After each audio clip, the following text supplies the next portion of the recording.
Qu'est-ce qu'il faut, chef, pour faire un petit soufflé? Des blancs, des jaunes, D'accord. d'œufs, du sucre, Ok, du chocolat. ok, tout simple. Tout simple.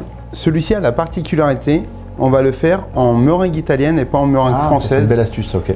Très simplement, la meringue française, c'est les blancs d'œufs montés à cru avec du sucre.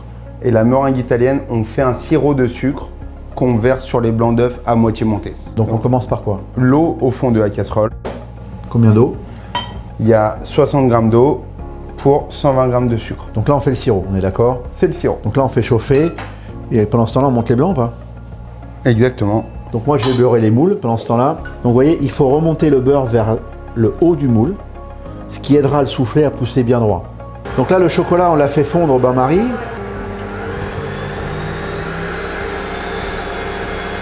Alors, le soufflé, ça va se cuire au bain-marie. Donc on a pris un plat à tatin, comme ça. On va y mettre un papier dans le fond. Pourquoi? Pour éviter que l'eau, quand elle va, si elle bout, remonte sur votre soufflé et détruire tout le travail que vous avez fait. Donc pour le départ, quand on aura fait nos moules à souffler, on va venir mettre de l'eau bouillante dedans, placer nos soufflets, ça va aider à la pousse rapide. Regardez-moi ce sirop, il est un peu huileux comme ça. On voit bien, on n'est pas encore au caramel, il faut bien vous arrêter avant, hein, ça c'est hyper important. Et là, on va le verser tout doucement. Donc là, ce sont des petits moules à souffler en cuivre inox.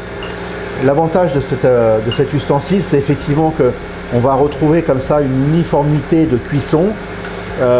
Et moi, je les préfère presque aux moules en porcelaine d'ailleurs. Parce qu'on a même une caramélisation du sucre se fait mieux de par le fait du métal. Et donc, on a effectivement moi, j'aime bien quand le sucre autour s'est caramélisé un peu. Ce qu'on ne peut pas forcément obtenir dans un moule en porcelaine. On va les sucrer, c'est-à-dire qu'on va mettre un peu de sucre dedans, qu'on va tourner le moule et on va faire tomber l'excédent de sucre sur une feuille. À quoi on reconnaît que finalement le blanc d'œuf est bien monté? C'est quand il devient un peu mat en fait. Quand il devient un peu terne, un peu mat, là il est bien monté. D'accord. Et aussi, il a une tenue ferme. Alors on peut faire un truc, normalement on peut le retourner. Non, ça tient. Donc là, on va ajouter nos jaunes d'œufs.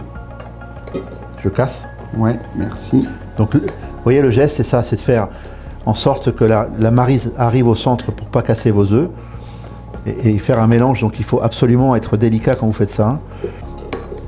Le chocolat est bien fondu, on a une température, vous voyez, j'arrive à tenir le cul de poule à la main, donc on est pas mal dans la température. C'est parti. Un peu de masse. Au départ. Voilà, pour détendre l'appareil. Ensuite, on va aller un tout petit peu plus vite. C'est finalement une mousse au chocolat presque. On peut tout à fait ne pas le cuire et le manger en mousse au chocolat. Et d'ailleurs, c'est très bon. Pour éviter de casser la masse, encore une fois, en fait, moins on le manipule, le blanc d'œuf, et mieux il se porte. Donc, à la cuillère. D'accord, waouh, c'est très délicat. Donc là, c'est une étape très importante. On va jusqu'en haut. Ouais. Celui-ci, on va jusqu'en haut. Et avec une petite spatule ou une lame de couteau si vous n'avez pas de spatule. Donc là, on le place dans l'eau comme ça. Combien de temps ça va cuire, chef? 6 et 8 minutes à 200 degrés. Ça va très vite. Ils sont parfaits. Ils sont magnifiques. Sublime. Et voilà, vous savez faire un soufflé inratable.